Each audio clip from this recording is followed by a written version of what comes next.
colleagues, please silence all cell phones and other electronic devices and mute all microphones and speakers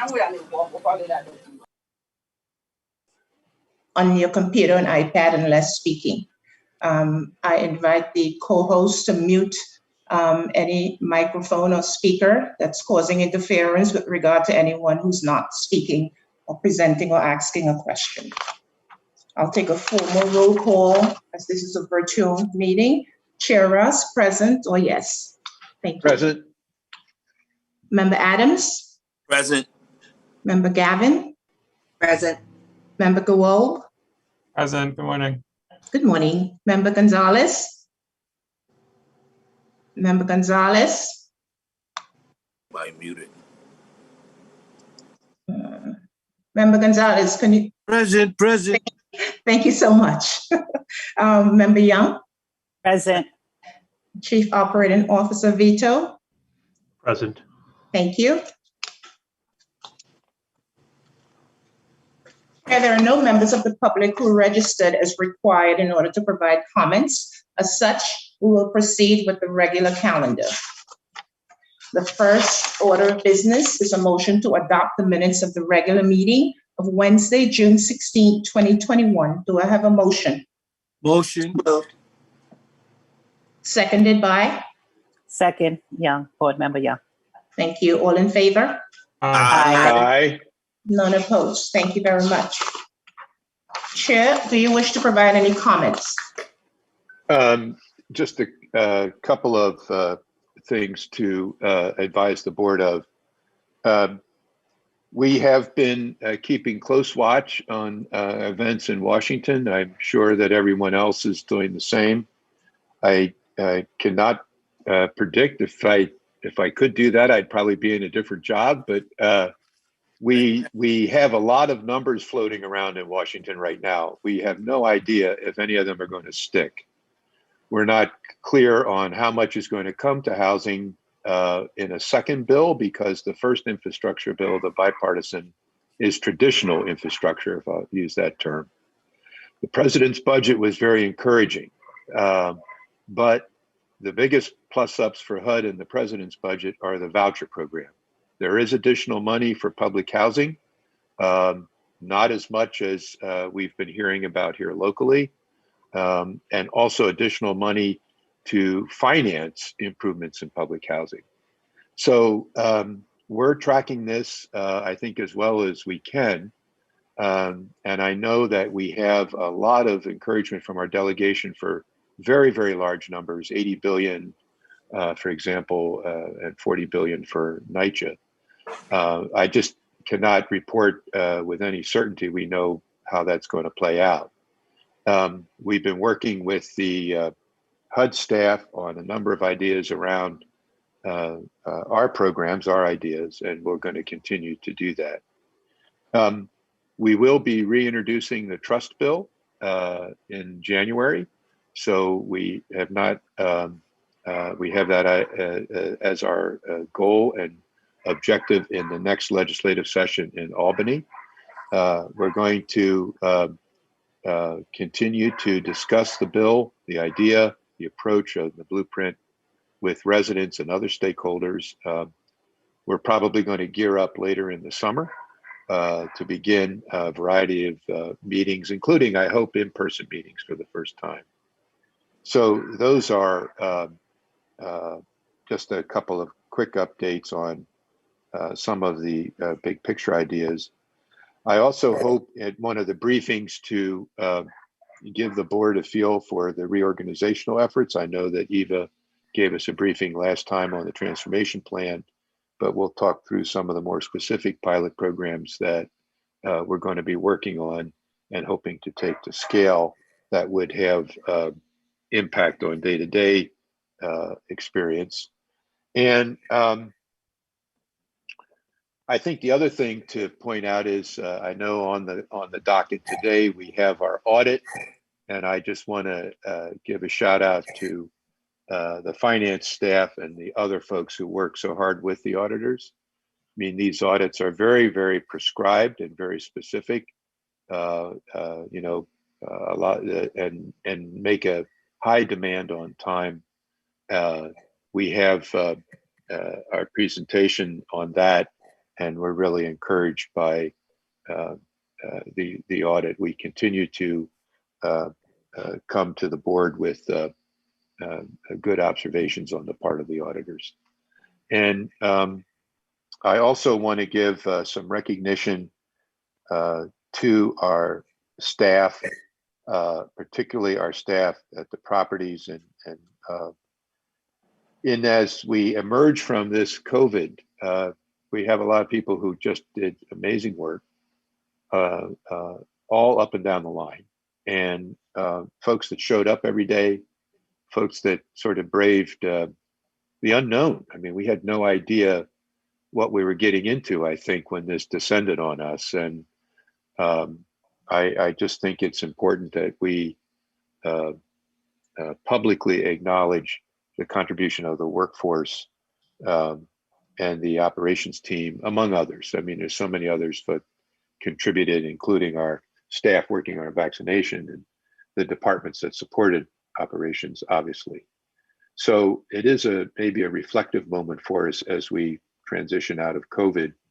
And I'm hoping by end of summer, as we go into the next budget year, we can brief the board on what we know about infrastructure bills, and also what we anticipate in the coming years, at both in terms of improvements, because we've got to get a little deeper and get those improvements so that the residents can see them and feel them and experience them, in addition to traveling along with some of these bigger ideas. And that concludes my remarks. Paula, you have your hand raised. I do. Chair, would it be appropriate for the board to write a short letter of commendation to the staff? Yes, I think that's a great idea. We're, that kind of recognition, and there's some other things we've been talking about, but that would, I think, if we could certainly help with that. So if my colleagues think it's a good idea, I'm happy to, sort of work with whomever to pen something for us all to look at. Absolutely. Great. Sounds good. I'll take on that assignment. Okay. All right. Thank you so much. Hello? Member Adams? Yeah, Greg, good morning. Morning, Joe. The 40 billion that you mentioned, which I was reading about this morning, is that designated hopefully to go to us, or is that to be divided among the housing authorities out throughout the cities?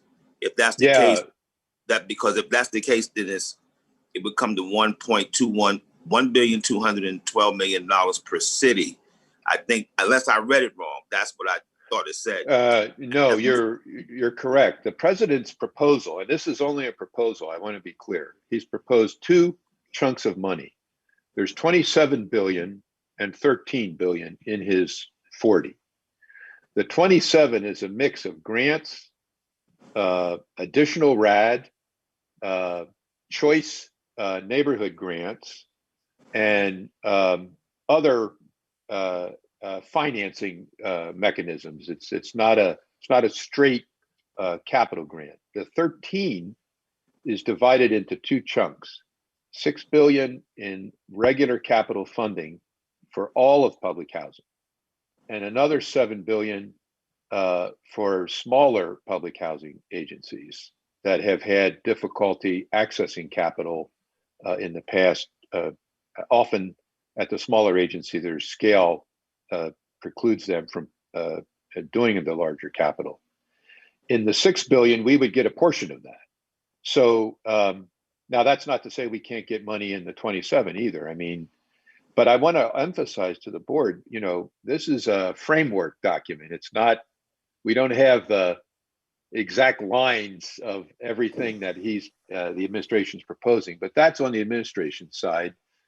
And if we think about that as HUD's budget proposal, then what we're talking about goes from that to the infrastructure bills, to Congresswoman Velasquez's bills, Congresswoman Waters' bill. And the other interesting thing, Congresswoman Waters, I think with co-sponsorship by Congressman Torres, has introduced a universal voucher program. And this has been talked about for a long time. It's basically a 10-year proposal where over time they would increase the number of vouchers so that anyone who fell below a certain income level would be entitled to a housing voucher and support. So there's a lot of competing ideas at the federal level currently, and it's not clear how that will shake out in terms of what Congress actually appropriates money for. So Joe, you read it pretty correctly. We, out of that $6 billion in the president's budget, we might get about $1.1 billion. But that effect, with the little bit of money that we got from stimulus, which I know you got back to me and said that was for COVID, I understand.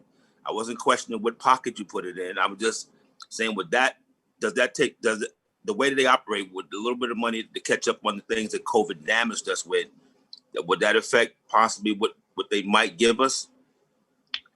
No, I don't, because I think it's two separate appropriations bills, and Okay. the new one may not reflect anything that was in the one that gave us the stimulus shot, that 150 million or whatever it was. So 250. There would be they'd be two different things, I think. I don't think they'd be connected. Okay, thank you. That's it. Sure. So Greg, on the other hand, the monies that you were talking about is strictly from the budget that the president is currently working on. That Yes. monies that you were talking about have nothing to do with whatever the elected officials are proposing, either in the Senate or in Congress, to give us that extra money. Is that correct? So we have the administration's budget proposal, Victor. That is correct. But there are other bills circulating in the House and Senate that could be, negotiated into one package. Okay. When we had the Council of Large Public Housing Authorities had their spring meeting last week. So we had the HUD staff and some of the legislative staff on panels. And the HUD staff clearly signaled that they kind of see this as a marker, that this is their ideas, it's the administration's ideas, but it's not necessarily the end of a discussion, obviously. So we have a range of things that are happening, from the administration's approach, which is the 2713 I just described, all the way up to Congresswoman Velasquez and Senator Schumer's proposals, which are 80 billion in capital grant, plus of which 40 would come to New York. So how that gets reconciled is anybody's guess. It's not clear, but that's how much of a variance we have in terms of the discussion so far. Well, thank you. I'll be looking forward and keeping my fingers crossed and hope that all of this passes, and then we can figure out what exactly is the dollar amount that we're going to wind up with. Well, I keep thinking when Roosevelt was elected, the theme song was "Happy Days Are Here Again." We're not quite ready to sing it, so we'll have to see. Very good. And then Greg, I know that, excuse me, Victor wasn't finished. I'm done. So Greg, so whatever they give us in the basket, there will be some sort of I guess decisions made on what's going to be taken care of because I strongly believe the money is coming, but like as you stated, it's not quite sure in what type how the dominoes going to get, and it doesn't affect the stimulus money that we were given some months back here, because in the earlier meeting, I was challenged on that there was no stimulus money given, and I know you got back to me about it, and that's it. Yeah. Thank you. No, Joe, the other thing I'll just add, and then is that a lot of these proposals are multi-year. Now, I don't know exactly how that's going to work when you have a federal budget process that is annual appropriations, but even the $6 billion that the administration proposed, HUD is very concerned about the capacity of housing authorities to take on this much capital work. I mean, I think that's a fair concern, but some of this money apparently would be multi-year. So I don't know how much we would have access to on an annual basis. And again, these are all kinds of details that we won't know till we have an actual appropriations bill passed, whether it's the administration's bill or an infrastructure bill that happens later in the year, and how those two are connected.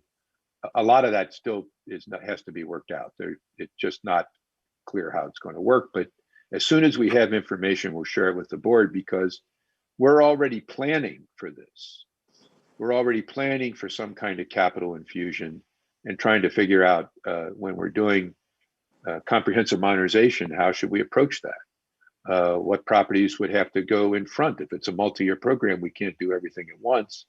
But this would be information as we develop it that we'll come back and share with the board. It's very important, I think, for us to be public about how we intend to spend this money, so that there's no questions about, oh, you put my property in front of so-and-so's property and that kind of thing. And, you know, we have competing properties in a sense, because all of them need capital. But we can't fund them all at the same time. It's sort of physically impossible. So there's going to be a lot of discussion, I think, later this year. And we want to make sure either in our policy board meetings or our actual board meetings that you're fully informed about how we're proposing this and bringing you the drafts of our thinking when it's appropriate. Thank you, Chair. We'll now proceed to the calendared items 1 through 28. Item 1, Jeffrey. Good morning, board members. My name is Jeffrey Lesnoy. I am the controller of the New York City Housing Authority, and I'm pleased to present Resolution 21-6/30-1 to the board today. Authorization is requested to approve the issuance of the authority's 2020 audited annual financial statements presented in accordance with accounting principles generally accepted in the U.S. and is recommended by the authority's Audit and Finance Committee in compliance with the Audit and Finance Committee Charter adopted pursuant to Board Resolution 21-4/28-2. There were no new GASB pronouncements effective for the year ending December 31st, 2020. The basic financial statements are comprised of statements in net position, the related statements of revenues, expenses, and changes in net position, and statement of cash flows, and the related notes to the financial statements presented in accordance with accounting principles, GAAP. Included within the financial statements is management's discussion and analysis, a narrative overview and analysis of the authority's financial activities to be read in conjunction with the financial statements. An audit was performed by Deloitte & Touche, LLP, after which Deloitte provided their unmodified opinion that the authority's basic financial statements are presented fairly in all material respects. As a result of COVID-19, the authority committed to taking emergency protective measures to sanitize facilities and provide safety to its residents and employees. Related costs incurred during the year included $78 million for the public housing program and $10 million for the Section 8 program. The CARES Act provided for funding to prevent, prepare for, and respond to COVID-19, including maintenance of normal operations. Through the CARES Act, the authority was awarded grants for $187 million, for which it recognized $130 million in 2020 and plans to recognize $57 million in 2021. The authority received and recognized $8 million from FEMA to support COVID-19 related costs. COVID-19 had a direct impact on the local economy, impacting tenants' ability to make rent payments. Tenant revenue decreased by $91 million, 9% compared to prior year. The majority of the decrease is believed to be as a result of the economic impact from COVID-19. Corresponding allowance for doubtful accounts were reflected within the statement of net position, reducing the net value of tenant receivables accordingly. During 2020, the authority closed 2 major PAC transactions for approximately 4,300 apartment units, referred to as the Brooklyn Bundle and Manhattan Bundle. These transactions were executed for the purpose of facilitating conversion from Section 9 public housing to Section 8 funding, and to allow developers to finance necessary building repairs and operational improvements while preserving long-term affordability. While the authority received significant initial rent payments and other compensation from the developer as part of the transaction, the underlying accounting guidance requires that such compensation be recognized to revenue over a 30 to 40-year period. And as a result, these transactions had minimal impact on the 2020 statement of revenues and expenses. The pollution remediation obligation related to lead-based paint remediation and abatement was required to be reflected in the financial statements beginning in 2019, at which time an initial $2.8 billion liability and cost was recorded as per underlying GASB statement number 49. GASB 49 requires that the expected costs of all future activities to remediate and abate lead be reflected within the financial statements, not just the costs incurred in the current year. Such obligation will continue to be updated each year until the situation is fully addressed. In 2020, the lead-based paint obligation was reduced by $284 million as a result of testing and remediation work performed and due to adjustment of future expected costs. This liability will be reassessed annually and will be subject to adjustment for price changes, changes in test results, and changes in applicable laws and regulations. The authority's subsidies and grant revenue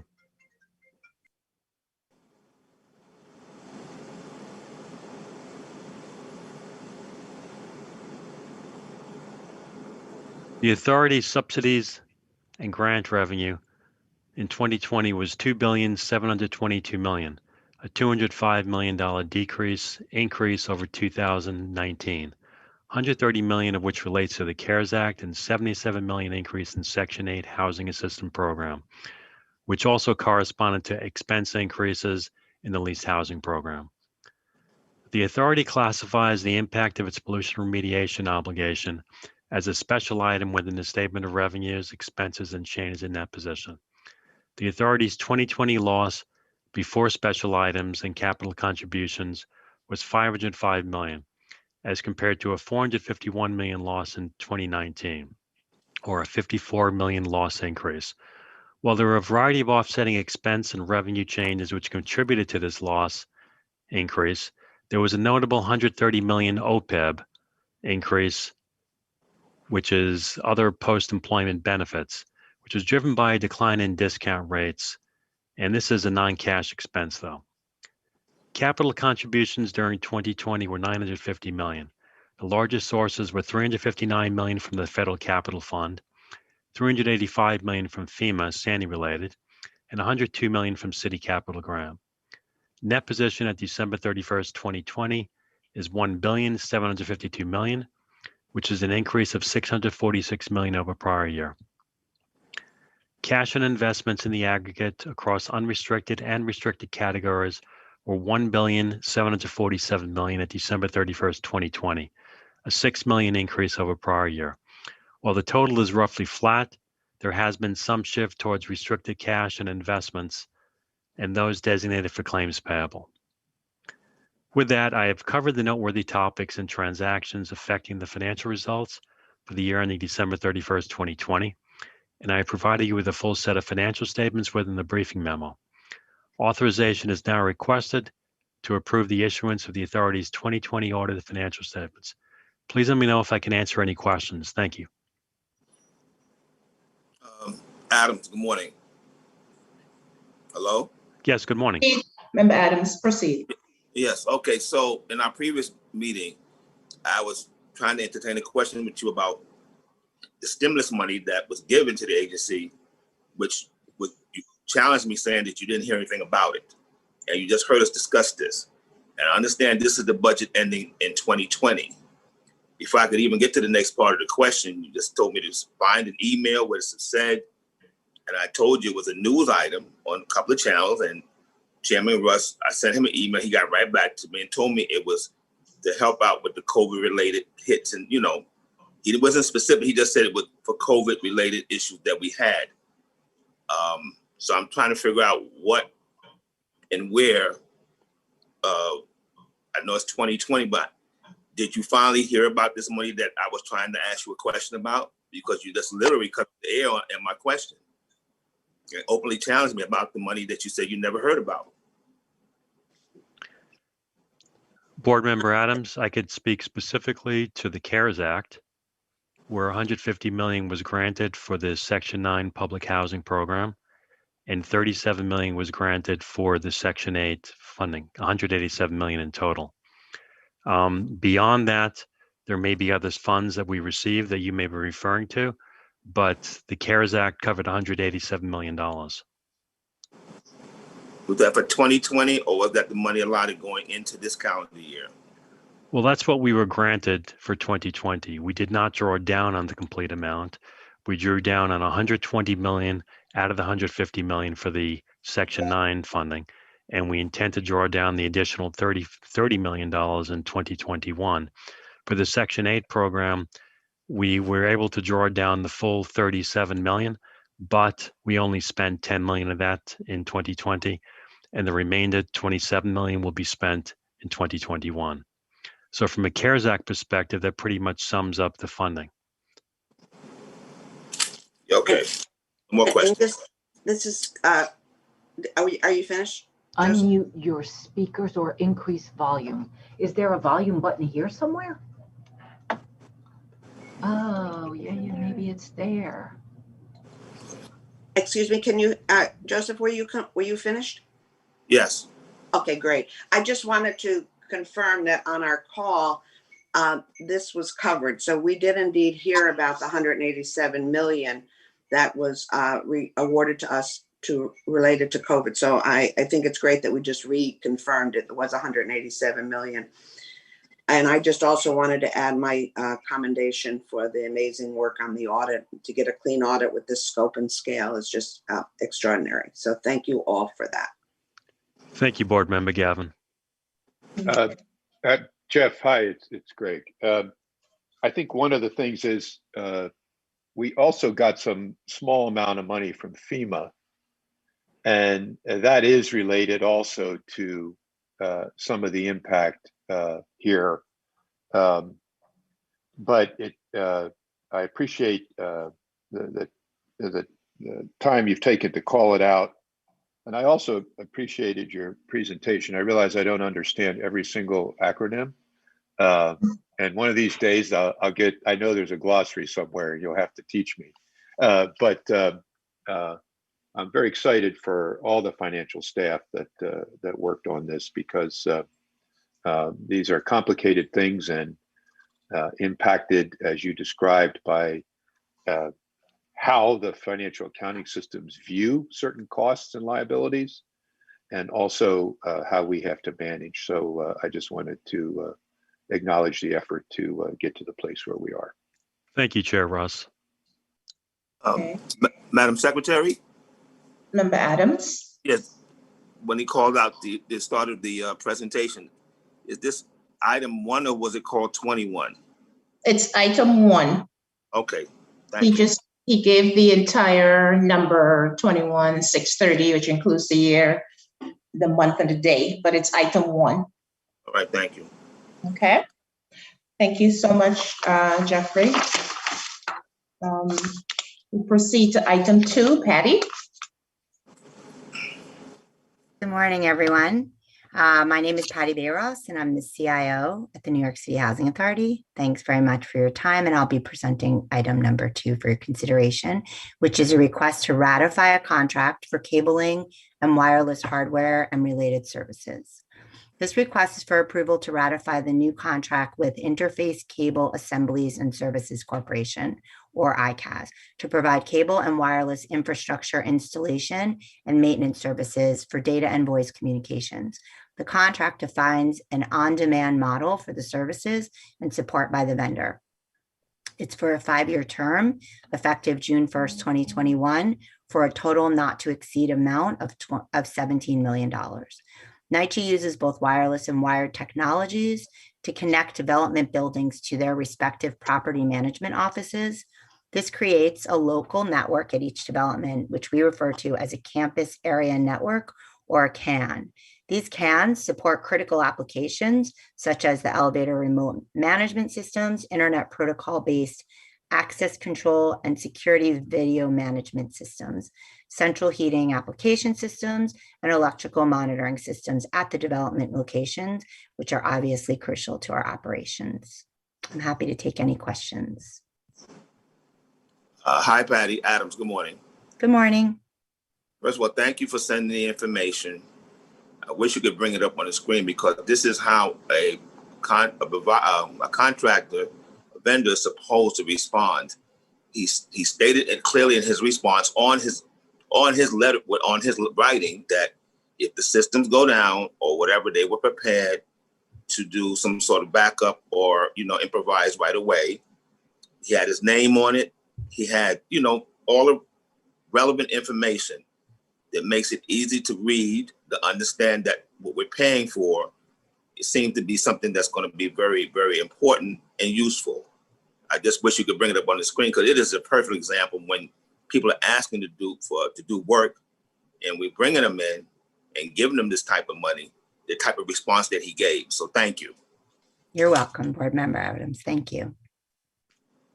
Okay, thank you, Patty. No further questions. We'll proceed to item 3. Patrick Love. Thanks, Mary Ellen. Can you hear me okay? Yes.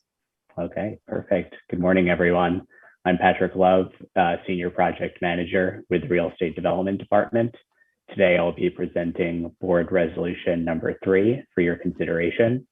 My colleague, Tina Lee, will present next, and I are requesting authorization relating to 2 PACT conversions, PACT standing for Permanent Affordability Commitments Together. The first conversion includes 3 developments, Boulevard Houses, Belmont Sutter area, and Fiorentino Plaza. We will refer to this transaction as Boulevard, Belmont Sutter, Fiorentino in short.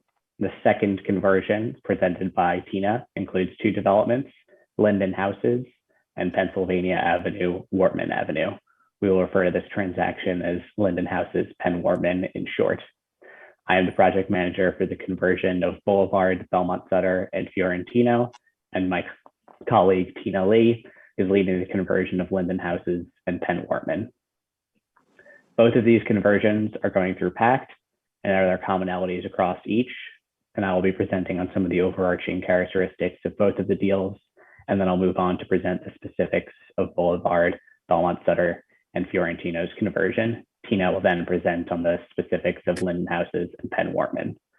To facilitate these conversions, we are requesting authorization to 1, submit documents to HUD for current conversion approvals. 2, form a NYCHA affiliate entity to be part of the transaction. 3, enter into a 99-year ground lease and other related documents with NYCHA's PACT partners. 4, enter into a payment in lieu of taxes or pilot agreement with the City of New York. And finally, 5, provide financing to this transaction. Each PACT conversion entails converting units from the Section 9 program to Section 8 through 3 methods: the Rental Assistance Demonstration Program, or RAD, Section 18, and Part 200. More detail on each of these conversion methods can be found in the briefing memo. The authority's primary goal for these transactions is to complete necessary capital preservation at the project sites and stabilize existing and future federal subsidy for each project. The structure proposed for these transactions will accomplish this goal and will ensure that the authority maintains its interest in and control over the project sites in perpetuity. Upon PACT conversion, the developments in these 2 transactions will undergo comprehensive renovation and rehabilitation. Regarding the PACT program more generally, to date, NYCHA has converted almost 10,000 apartments to the Section 8 program, which has resulted in $1.8 billion in capital repairs already completed or underway. There have been an additional almost 17,000 apartments at some point in the PACT conversion process, which represents an additional over $3 billion in investment towards capital repairs. In addition to Boulevard, Belmont Sutter, and Fiorentino, and Linden Houses and Penn Wortman, there are 3 other PACT projects that are anticipated to convert to Section 8 in 2021. 2 of these projects have already been presented to the board, and the last project will be brought to the board in the coming months for approval. So moving away from the PACT program generally into PACT transaction specifics for both Boulevard, Belmont Sutter, and Fiorentino, and Linden Houses, Penn Wortman, I'll start by providing an overview of the PACT transaction process, which begins with a request for expressions of interest, or RFEI. For the PACT conversions we're discussing today, the RFEI was released in September of 2019. The RFEI solicited proposals for financing, tenant-in-place rehabilitation, property management, and social services delivery in order to facilitate the conversion of 5 public housing developments. The authority conditionally designated development partners for each of the 5 projects in February of 2020 after competitively evaluating those proposals in response to the authority's RFEI. For Boulevard, Belmont Sutter, and Fiorentino, NYCHA selected a joint venture between the Hudson Companies, Property Resources Corporation, and DuVernay and Brooks. This entity is partnered with Canva to provide social services across the 3 sites. As an initial step in the process of converting units to Section 8, and NYCHA has requested and HUD has issued its initial approval for Boulevard, Belmont Sutter, and Fiorentino through its commitment to enter into a Housing Assistance Payment Contract, or CHAP, on January 26, 2021. As part of the process, HUD also requires that the authority submit applications for each of the RAD and the Part 200 conversions. These applications have already been authorized by the board in the resolution described in the briefing materials. And for Boulevard, Belmont Sutter, and Fiorentino, the Part 200 application will be submitted and the RAD application will be submitted in July. For all of these 3 sites as well, conversion remains subject to Part 200 and HUD RAD approval, which is expected prior to closing. For both of the transactions, the New York City Housing Development Corporation, or HDC, will act as a primary underwriter and lender. Both transactions remain subject to HDC board approval, which will be received before the closing of both transactions. Moving on to authority resident obligations. In order to successfully convert through PACT, residents of the project site must be current NYCHA public housing residents, that is, registered with NYCHA as part of a household occupying their apartment at the project site under a NYCHA public housing lease, or an existing Section 8 resident. Residents must also sign a PACT Section 8 lease with a PACT beneficial tenant.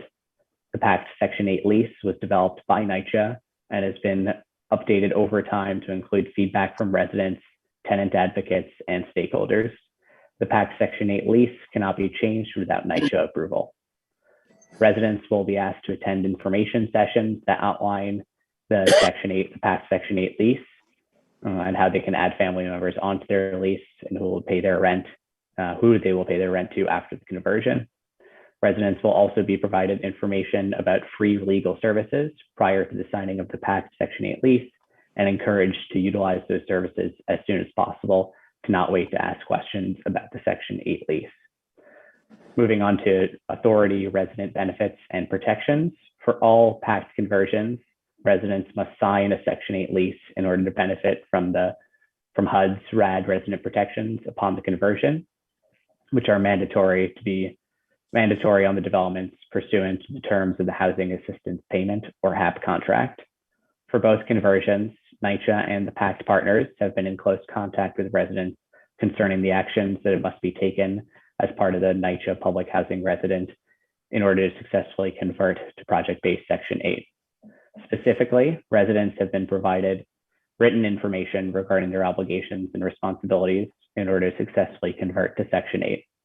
This information has been reviewed during virtual meetings where there have been ample opportunities for residents to ask questions of NYCHA's leased housing department, which administers the Section 8 program, as well as the PACT partner.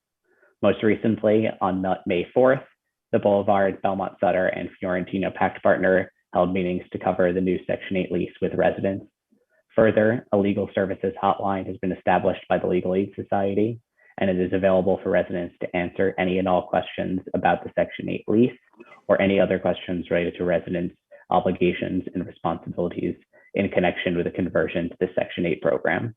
The hotline is up and running and already receiving calls from residents to understand their lease obligations. I would note that the residents are responsible for making sure they understand and comply with all of the obligations under NYCHA's Section 8 program. To cover benefits more specifically, under PACT, residents will receive the following benefits. All residents will continue to pay no more than 30% of their adjusted gross income on rent. And if a family is not currently paying rent at this level, they'll be phased into the appropriate rent amount for their household size and income. Residents will receive substantial physical preservation of their units, common areas, building envelope systems, and grounds. Residents will receive a dedicated property management staff assigned to the development. There will be increased delivery of needs-based social services, which are informed by resident surveys on a development-by-development basis. And then lastly, residents will continue to have rights and protections consistent with what is provided to them under the public housing program. The operation and leasing of the project site will be subject to ongoing affordability restrictions as set forth in many of the transaction documents, including the ground lease, HUD-RAD use agreement, and regulatory agreements, which are recorded on public record against the project site. So from this point forward, I will be speaking about the terms that are specific to Boulevard, Belmont Sutter, and Fiorentino's transaction in particular. Following this discussion, my colleague Tina Lee will speak to the specifics of Linden Houses and Penn Wortman.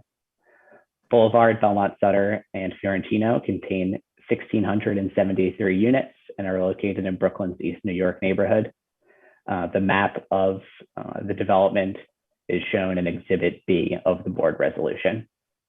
Starting with financing, the anticipated total cost to recapitalize and rehab the project site is approximately $556 million.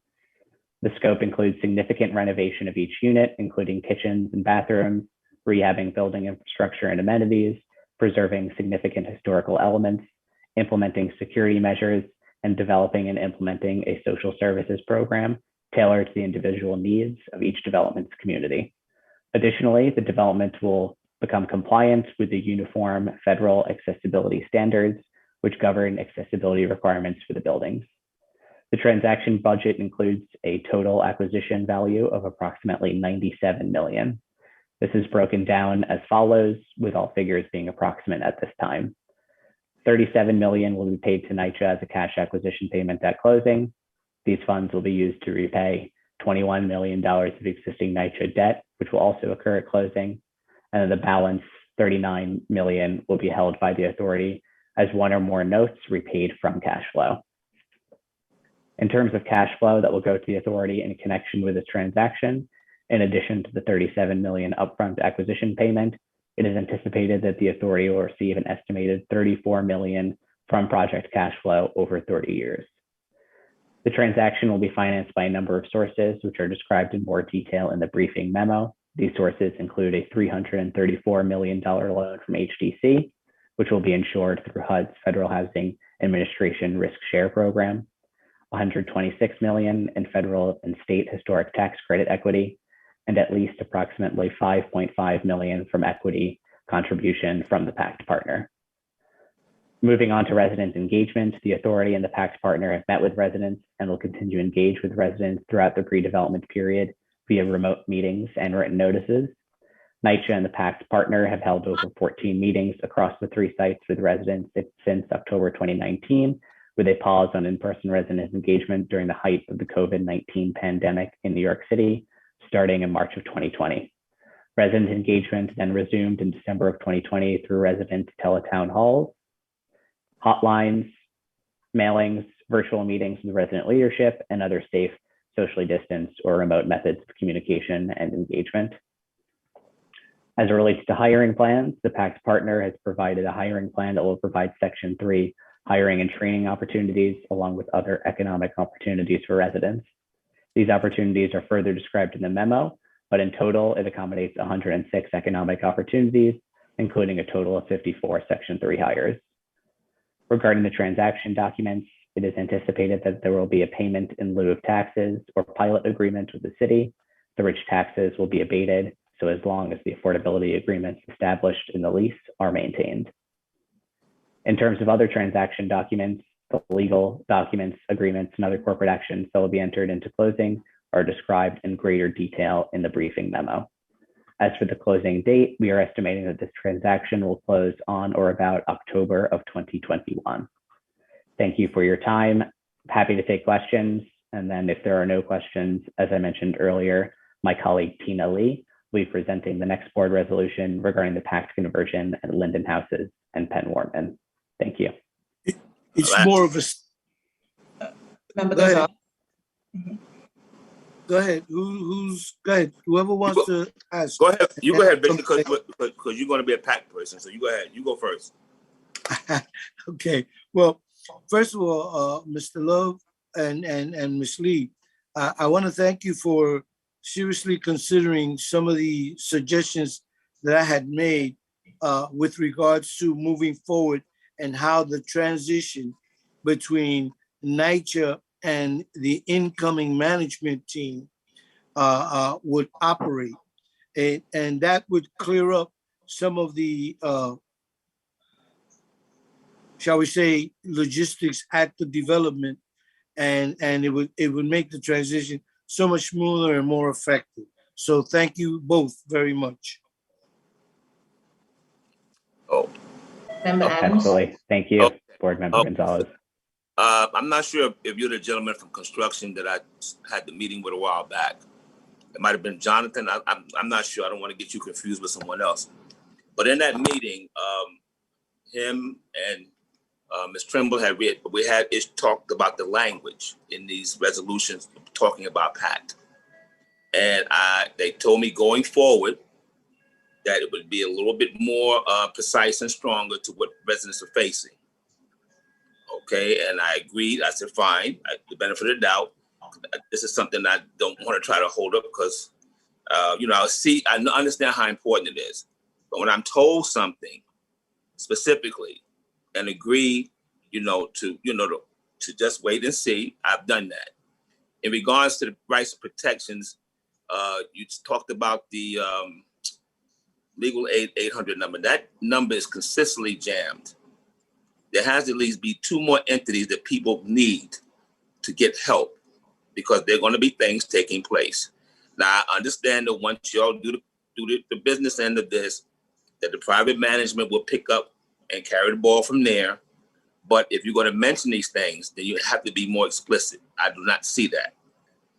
The second thing is the rights and responsibilities of the tenants has to be a little bit more hard-edged to let residents know.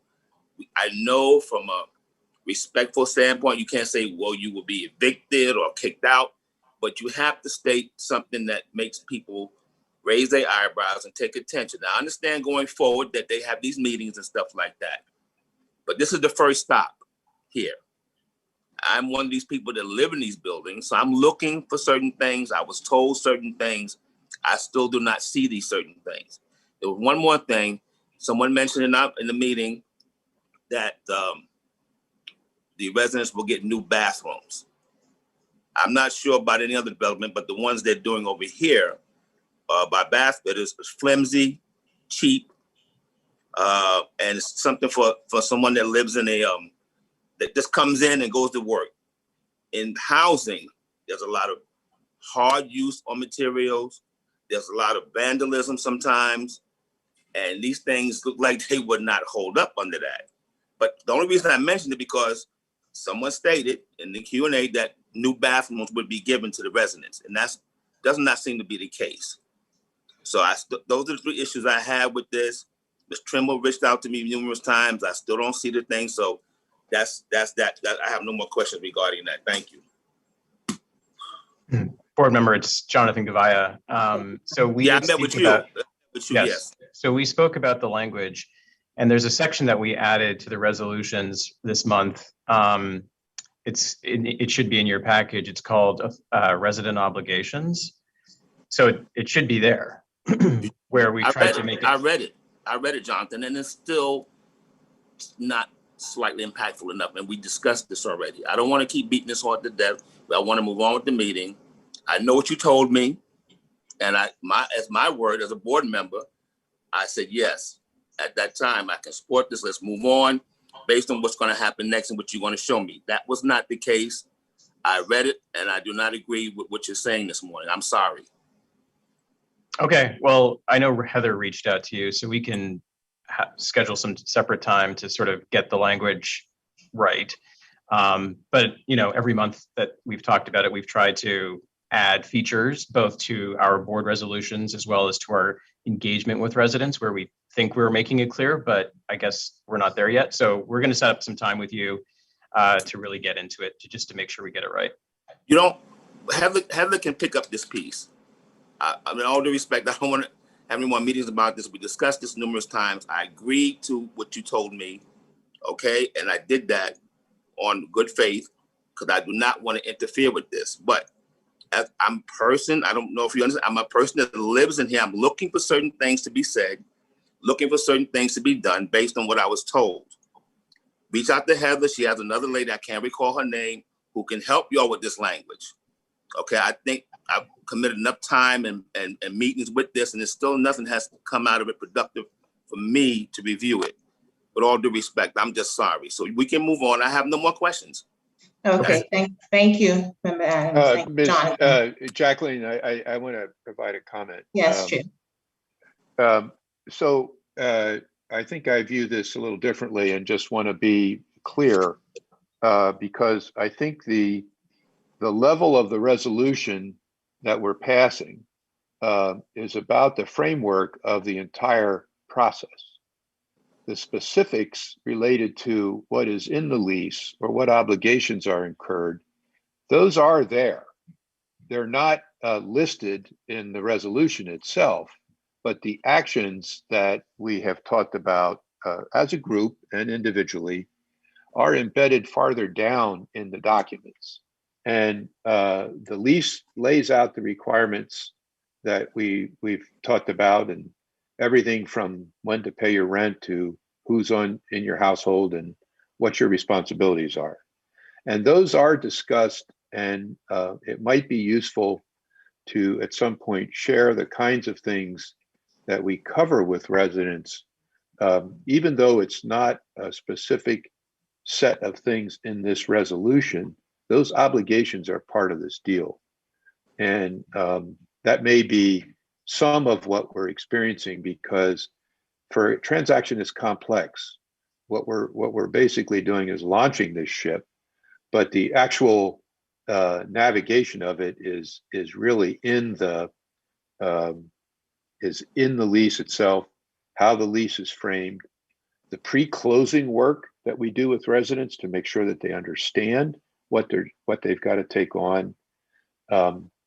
I think that, you know, in the resolution, I don't think we're able to list every single one of those items, but I think those actions are actually being completed. They're just sort of farther down in the process, and that's just an observation I wanted to supply. Yeah, Greg, you had told me that one management company came in and just forgave all old rent. This is not going to happen with everyone. We have had numbers where people do not make it over, and Jonathan and Ms. Trimble, between the two of them, just two more. Some of those things you just mentioned are in there, but some kind of way to impactful to let people know that this could cause them not to be to come back or whatever. However you want to phrase it, needs to be put in there. And from my understanding, that at least two more entities of help were going to be mentioned in the resolution. I understand you want to launch the ship, but I have to stand on the dock with you guys and help throw the rope in the water. And Jonathan specifically told me what was going to go forward, and I agreed to, and I said fine. But at this time, as we beg to differ, I differ with what was said to me then, as opposed to what I'm reading now. Well, board member, I would suggest that we invite you to one of the conversations that we have with the residents at a PAC site about the lease obligations, because it's very clear. And the terms and conditions of the transition are also very clear. So maybe one of the things we could think about is having this conversation after we maybe link you up with one of the discussions we have with the families who are going through the conversion, so we could actually see or hear the things that they're being advised and the counsel that they're given, and the options that they have when they have to deal with either lease compliance, non-payment issues, and those kinds of things. It is true that some RAD partners have forgiven a rent and done a reset. That may not happen every time, but I do want to say that this is really, this discussion is not being overlooked. I don't think we can describe it all in the board resolution, but I do think we could provide some ways to see down into what's actually happening, and maybe we can do that going forward. Okay, well, I'll consider that, but we've had these discussions. Ms. Trimble reached out to me numerous times. We had correspondence and feedback. I explained to her 2 more sentences would not make a difference in a resolution of this size. Jonathan, like I said, I keep rehashing that.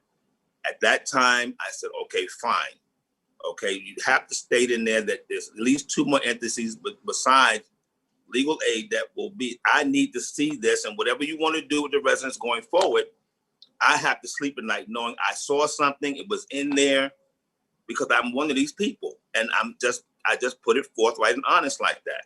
And he said this was going to happen, and it has not, and we've had these conversations. I don't want to hold a meeting up with this, so let's go on. I'm finished with the conversation, but thank you for your extra feedback, and thank you. Thank you, Member Adams. Thank you, Chair. Item 4, Tina Lee.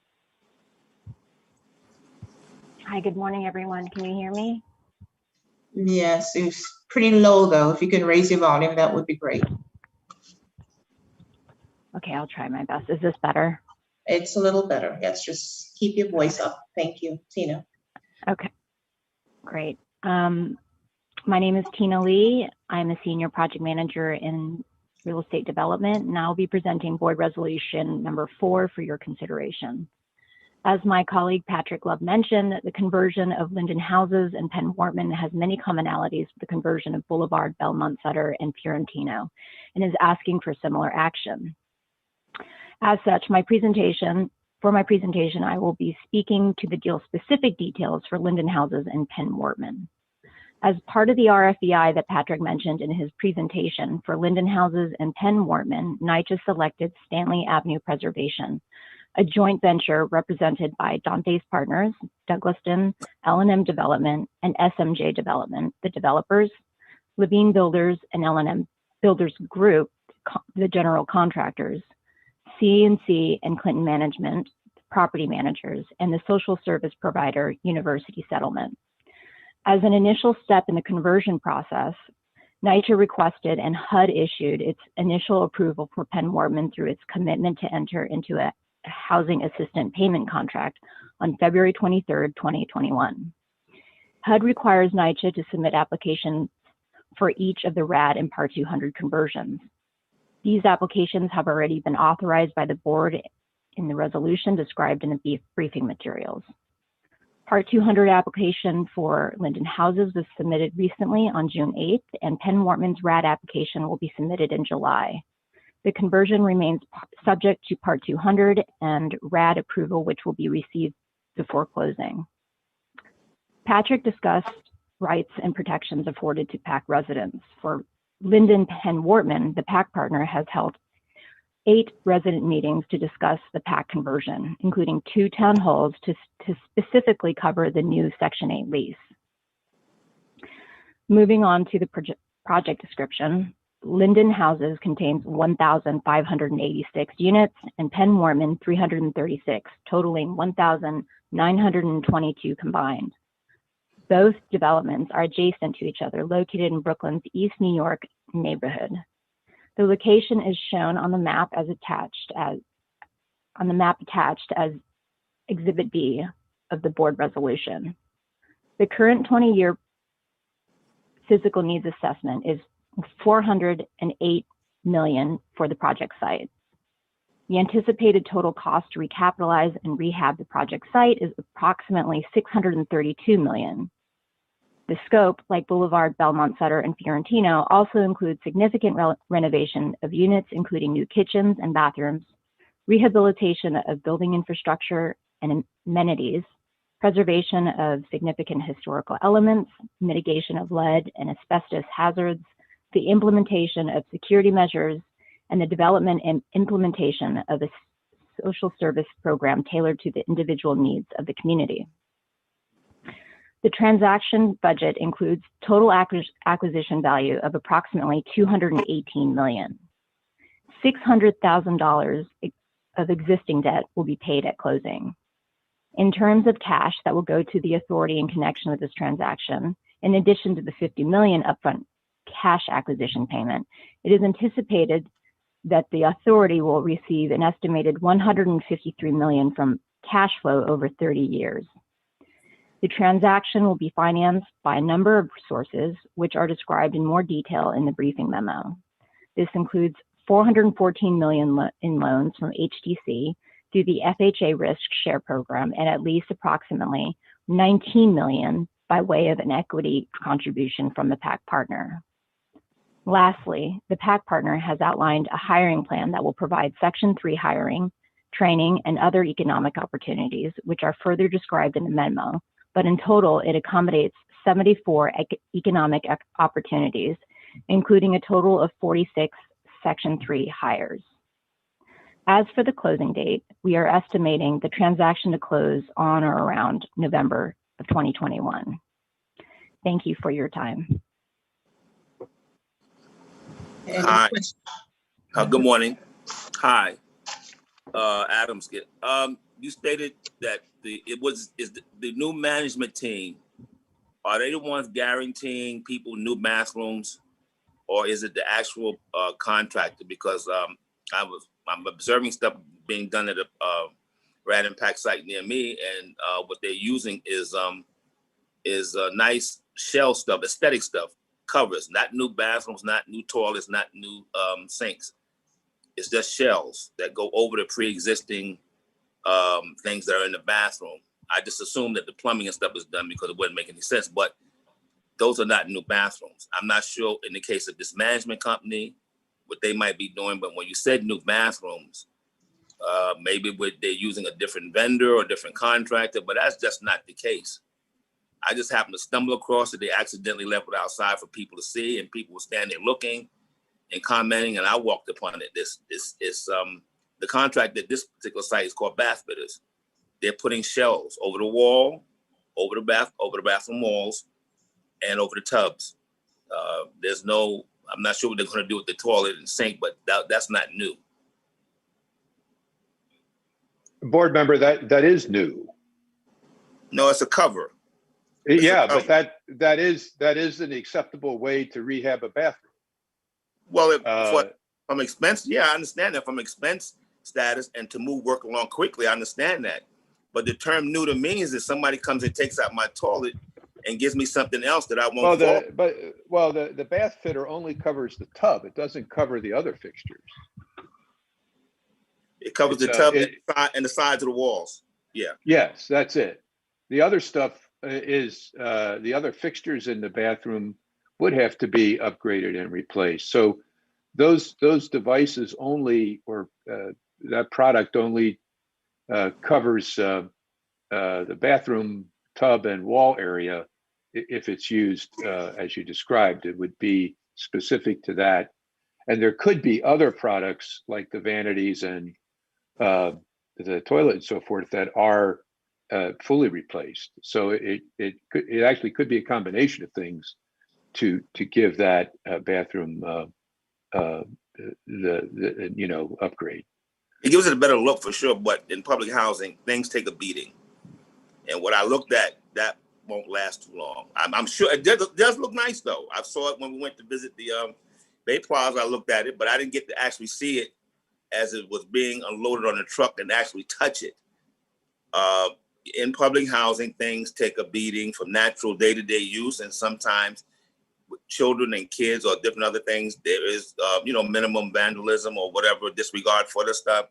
That stuff over the tub area, that stuff just won't make it.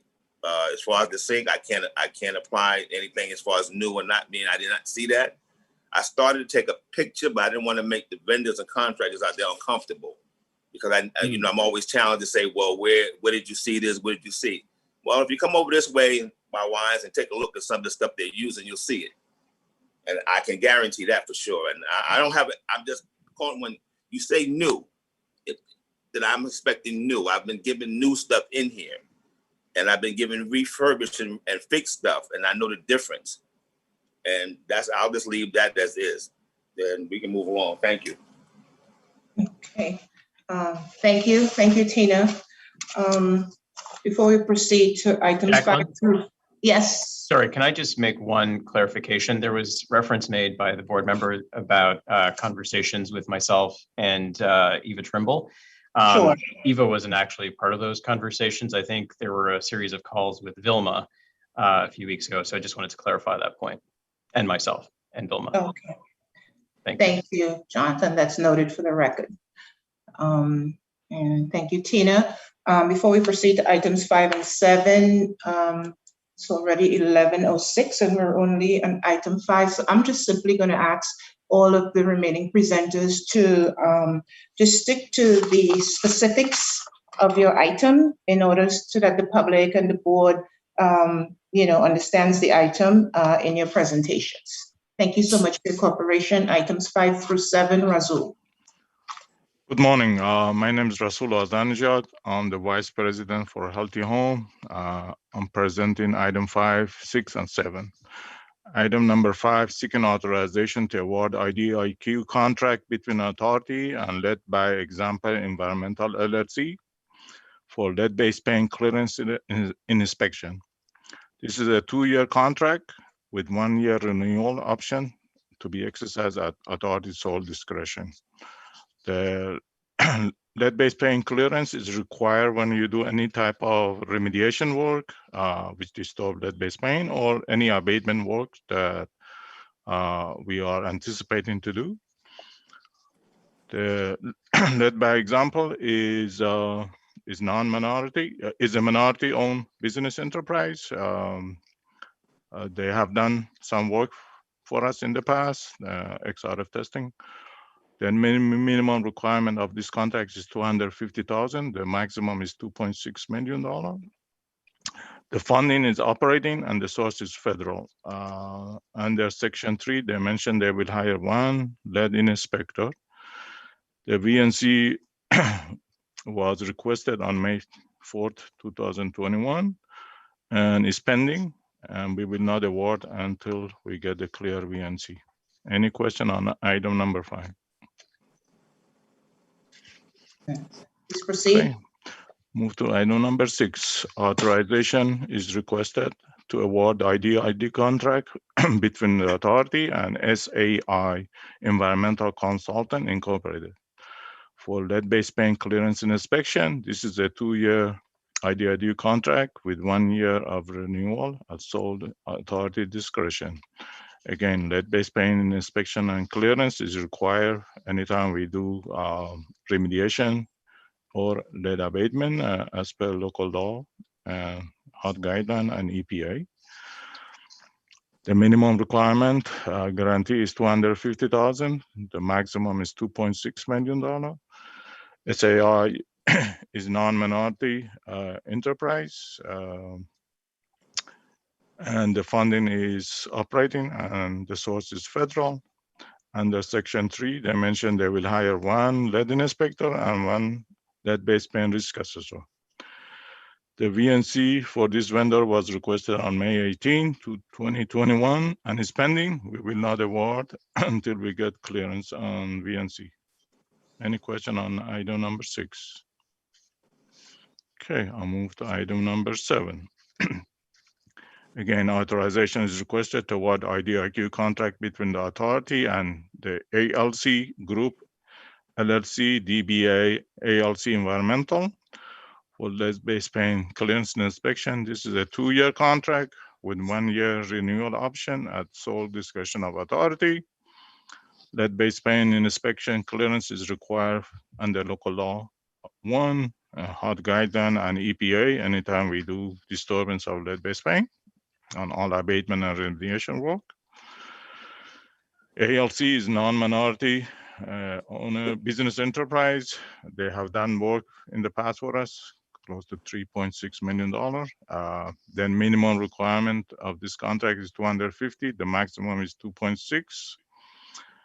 The funding is operating and the source is federal. Under Section 3, they mentioned they're not going to hire anybody.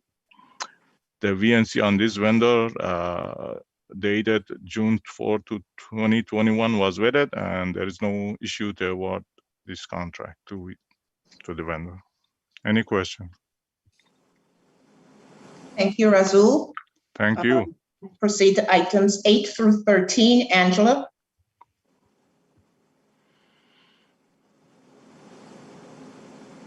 Angela?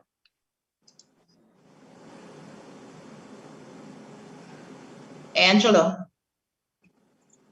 Can you hear me now? Yes, we can. Okay, sorry.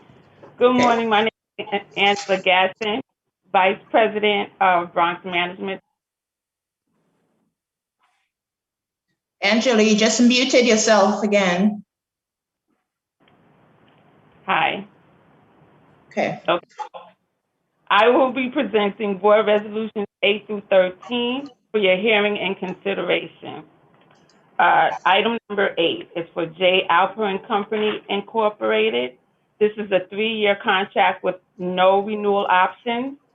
This requirement contract provides for the purchase and delivery of structural supplies in accordance with the authority's standard specification and delivery ready for use by authority's personnel. Alper shall furnish and deliver only during the period of this requirement contract the specified structural supplies such as floor tiles, cove base, wall tiles, and adhesives to any authority development citywide in the Long Island City warehouse. The amount is not to exceed $1,210,472.52. Alperin has provided approximately $1.8 million worth of materials for the authority over the past 5 years. Alperin is a non-minority owned business enterprise. Funding type is operating and the source is federal. Board members, respectfully, do you have any questions regarding item number 8? Please proceed, Angela. If they have questions, they'll chime in. Thanks. Okay. Resolution number 9 is regarding P&K Contracting Incorporated. This is a 2-year requirement contract with 1-year renewal option to be exercised at the authority's sole discretion. This requirement contract provides for labor-only general carpentry work. The scope of work includes, but is not limited to, providing on an as-needed basis general carpentry work at a fixed hourly rate. The development's property maintenance supervisor shall request a written quote from P&K Contracting for general carpentry work. Typical authorizations issued for this requirement contract include, but is not limited to, installation of cabinetry, various doors including interior apartment entrance, lobby entrance, and roof and rear exit doors located throughout the development. In all cases, the authority shall provide the required material to complete all authorized work. This is for various Bronx developments. The amount is not to exceed $1,478,400. P&K Contracting has provided approximately $58,862,562.39 of services for the authority over the past 5 years. P&K Contracting is a minority-owned business enterprise. Funding type is operating, and the source is federal. P&K Contracting has indicated on its Section 3 hiring plan that it intends to hire 2 laborers. I am proceeding to number 10. Sun Lab Contractors Incorporated. This is a 2-year IDIQ contract with 2 1-year renewal options to be exercised at the authority's sole discretion. This IDIQ contract provides for maintenance painting of apartments and interior and exterior public spaces. Through this IDIQ contract, the authority guarantees to order a quantity of work with a minimum value of $150,000 and is under no obligation to order more than the minimum value, but may order no more than $5 million. The authority will order work by issuing a work authorization to Sun Lab. The work authorization may order work to be performed at any authority's development citywide, except for developments that are covered by separate requirement contracts for the same scope of work. This will again cover various citywide developments not to exceed $5 million. Sun Labs has provided approximately $889,000 worth of service for the authority over the past 5 years. Sun Labs is a non-minority owned business enterprise. Funding type is operating and the source is federal. Sun Labs has indicated on its Section 3 hiring plan that it intends to hire 1 painter. Board Resolution number 11 is for R.J. Bruno Incorporated. Authorization is requested to approve a funding increase to this IDIQ contract awarded to R.J. Bruno Incorporated for water main repairs, which did not require initial board authorization and as subsequently amended for an initial 2-year term with 1-year renewal option to increase the not-to-exceed amount in order to fund the continued provision of services during the remainder of the initial 2-year term and the 1-year renewal option term, which commenced on June 13, 2019, and is continuing through June 12, 2022. This is for various developments citywide. This is not to exceed $981,000. R.J. Bruno has provided approximately $15.5 million of services for the authority over the past 5 years. R.J. Bruno is a non-minority owned business enterprise. Funding type is operating and the source is federal. Hi, hello. Hi. It's Hi. Member Adams. Adams, good morning. With R.J. Bruno, I understand that they've been part of your usage for a while, but when the previous meetings, their paperwork, license and stuff was not really, whatever they submitted just wasn't acceptable, which I requested. I know under this new format, we're not allowed to look at it. We just have to take the word that this was done. But it would have been helpful to see, see if they had something that even looked resemblance a license and there was an issue with the liability insurance. But like I said, we're not allowed, under new format, it's not allowed, but I'm just calling your attention to it. Thank you. Duly noted. Okay, just for clarity purposes, in terms of not being allowed, board member, just for the record, there's an document called a checklist that is an assigned attestation by NYCHA's Chief Procurement Officer that the items that you're inquiring about, for example, insurance and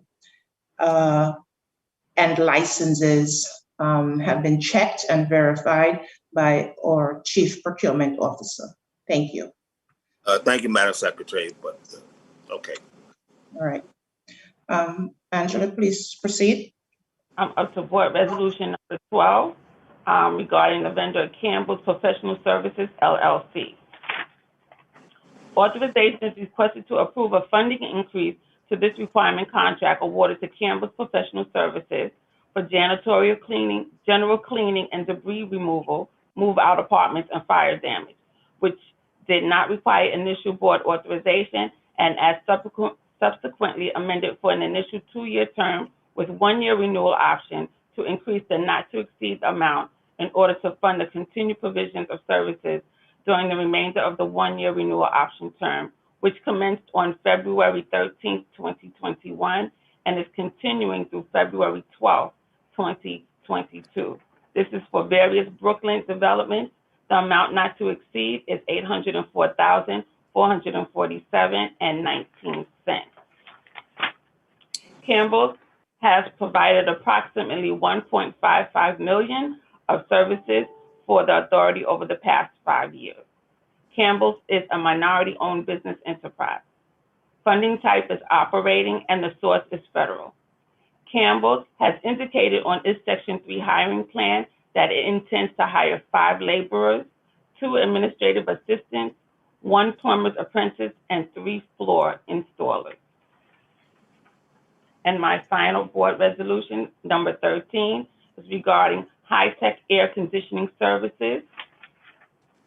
Authorization is requested to approve a funding increase to this requirement contract awarded to High-Tech Air Conditioning Services for the startup, preventive maintenance, and summer-winter turnover of HVAC systems authorized by Board Resolution 19-626-30 for an initial 2-year term with 3 one-year renewal options to increase the not-to-exceed amount in order to fund the continued provision of services during the remainder of 3 one-year renewal option terms, which commenced on June 6, 2021, and is continuing through June 5, 2024. The not-exceed amount is $4,591,073.95. High-Tech has provided approximately $3.78 million of services for the authority over the past 5 years. High-Tech is a non-minority owned business enterprise. Funding type is operating and the source is federal. This concludes my board resolutions from 8 through 13. Thank you, Angela. Just want to add that the Section 3 hiring plan for item 13 is 0 projected hires. Thank you. We'll now proceed with items 14 and 15. Sergio? Thank you, Madam Secretary, and good morning, board members. My name is Sergio Paneque, NYCHA's Chief Procurement Officer. Thank you for the time and opportunity to present resolution number 14 for your consideration. Authorization from the board is requested to amend and restate the authority's procurement policy manual. As you may recall, as part of the authority's transformation plan, NYCHA undertook a re-engineering effort of the authority's procurement policy manual. In an effort towards continuous improvement, the Office of Supply Management and Procurement recommends updates to the procurement policy manual that would further clarify procurement policies for authority staff and provide the foundation on which to bolster the authority's diversity programs. The key changes recommended include inclusion of additional term definitions in the glossary section, clarification that policies apply to all authority contracts, including those executed prior to the approval of the procurement policy manual, inclusion of methods to request information from vendors prior to procurement solicitations, inclusion of methods to request vendors' qualifications to assess the ability to provide a specific good or service, update to the small purchase solicitation policy for all procurements from receipt of 2 bids to receipt of 3 bids, update to the change order and contract capacity increase policy to provide more flexibility and oversight for high-value contracts, inclusion of a policy to support alternative procurement methods that preference resident-owned businesses and further advances the authority's Section 3 program, and lastly, inclusion of stronger language and affirmative steps that drive economic empowerment of MWBEs. Important to note, these proposed amendments shall in no way invalidate, impair, or affect any actions taken pursuant to board resolutions in effect prior to this board resolution. Therefore, the Office of Supply Management and Procurement respectfully requests that the authority adopt the amended and restated procurement policy manual as the authority's new procurement policy effective July 1st, 2021. Thank you for your consideration, and may I answer any questions? Sergio. Yes, sir. This is 16? Oh, she just did, the lady did 15. Which one is this? This is 14, sir. 14, sorry, okay. So my question is, when we're talking about doing business on this level, there is room for human error. There's also room for a lot of other things that happen. Or someone could have a bad day and miss the information, or a vendor could send in something that just may look good to them, but might not actually be. I mean, there's a number of things that could be wrong. So I think the exclusion of having to at least look at a license or something is just something that I'm very uncomfortable with, because I've had various times that I've seen things that were requested, but this is going to be the policy. But there is room for error, because we're talking about human beings making decisions, reviewing things. It's not done with a computer. And vendors have a way sometimes circumventing things if they don't want the public to know. So do you have any valid things in place? I mean, to say what a vendor license and liability insurance might not be or would be, and to cut down on human error. I'm just saying, because there is room for error here, though. No, I can appreciate that. I mean, obviously, it's something that we employ, just like we do with accounting and so forth, is a very robust internal control sort of policy and process. What we also do as we're evaluating responsiveness on the part of vendors as they present their insurance and their licensing and what have you, we not only look at that at the program level, but then we also look at it then at the procurement level. And that's where that second, and in some cases even third steps in the sufficiency and the adequacy of what's presented by the vendors is reviewed. That's always what we're always looking at. And as I've mentioned before in my presentation, for example, when it comes to licensing, where before we did not have access to those data sets directly from the licensing agencies, now we do. So where we would before request, paper licenses, now we go directly to those licensing agencies and make sure that as of the day that we're reviewing for submission to the board, that it's actually active and those licenses are active as opposed to relying on something that might have been generated, months previously. And with respect to insurance, we do the same thing in working with RiskWorks and ensuring that they're constantly evaluating the fact that our vendors' insurance is active and ongoing through the term of the contract. So it's not only at the point of responsiveness for the purposes of presenting to the board, but then as we're actively managing that contract through the relationship with the vendor in the contract period. I hope that helps. Well, that's a good explanation, but just being frank, I'm still, very query about the process itself. And that's enough on that. We can move along. Thank you. I can appreciate that, sir. Thank you. Thank you, Sergio. I don't have a question. Oops. Oh, I don't have a question, but I would like to make a statement. This is Paula Gavin. sure. Yes, board member. Thank you. I just wanted to say that I think that the work that's been done on the manual, but also the processes behind it, for the record, are excellent. And so I just wanted to comment that so it would be on the public record. That as a board member, I just feel very comfortable with the manual and the new procedures. Great. Thank you, Thank board you, member. Paula. Yes, Member Adams, do you have another question?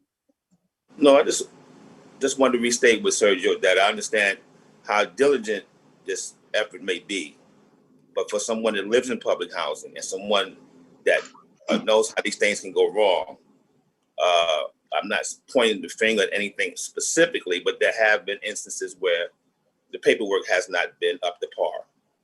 And unless you've lived in public housing and understand how these things affect us, it's very, very hard to, to not be a little leery of some things that with people that we're doing business with. I'll just state that for the record. Thank you. Thank you. Sergio, item 15. Thank you, Madam Secretary. Again, for the record, my name is Sergio Paneke, NYCHA's Chief Procurement Officer. Thank you for the opportunity to present resolution number 15 for your consideration. Authorization from the board is requested to adopt minority and women-owned business enterprise utilization goals in connection with certain authority procurements and development transactions. These utilization goals will be identical to those goals currently utilized by the City of New York. As background, the City of New York undertook 2 disparity studies to evaluate the participation of MWBEs in government contracting as compared to the availability of MWBEs in the marketplace and in utilization of MWB developers in affordable housing developments. The outcome of these studies reflected a compelling disparity in contracting with MWBEs in the City of New York. This disparity substantiated the City of New York's adoption of an MWBE goals program to address the disparity and thereby increase the utilization in city procurements and development projects. Given NYCHA's procurement activity is substantively comprised within the same 13 counties encompassing the City of New York's current minority and women-owned business enterprise certification area, we are recommending that NYCHA adopt the same goals presently used by the City of New York. The current City of New York MWBE goals are a 25% MWBE goal for affordable housing development projects and a 30% MWBE goal for subcontracts on procurement, 15% to certified minority business enterprises, and 15% to certified women-owned enterprises. Therefore, the Office of Supply Management and Procurement respectfully requests that the authority adopt minority and women-owned business enterprise contracting goals, mirroring those of the City of New York. Thank you for your consideration, and may I answer any questions? Sergio, Adams again. Yes, board member. It always seemed to have been a priority to make sure that, or effort to hire minority businesses. Why does it have to be more certified and more mandated at this time? Since I've been here, that seemed to be one of the main things to make sure that we try to hire minority contractors and vendors if qualified. But I'm just curious why we have to make it almost like a law per se. That might be the wrong term, but more stationary. Mandated. Yeah, mandated is probably the appropriate term, and I really appreciate your question. NYCHA has done a phenomenal job in pushing forward MWBE goals. In fact, we're number 2 in the city, but we can always do better, right? And where before the goals were aspirational. In other words, it was upon the vendor to either comply or not. There were no terms or conditions within our contracts that mandated those requirements. Now, as a part of continuous improvement, we can do better. And by putting this into our solicitations and into our contract requirements, we can mandate to these levels, and we can demand compliance. And where before, maybe if you look at the composition of the MWBE wins that we've had, and they've been significant, much of that is in construction and architectural and engineering services. Our ability now then to push goals into further deeper parts of the organization will then continue to increase participation of MWBs and more opportunities into other other categories of spend that we may not have had an opportunity before. So I would say, to answer your question, compliance and then further penetration to opportunities for MWB is the purpose of really moving this policy forward. Thank you.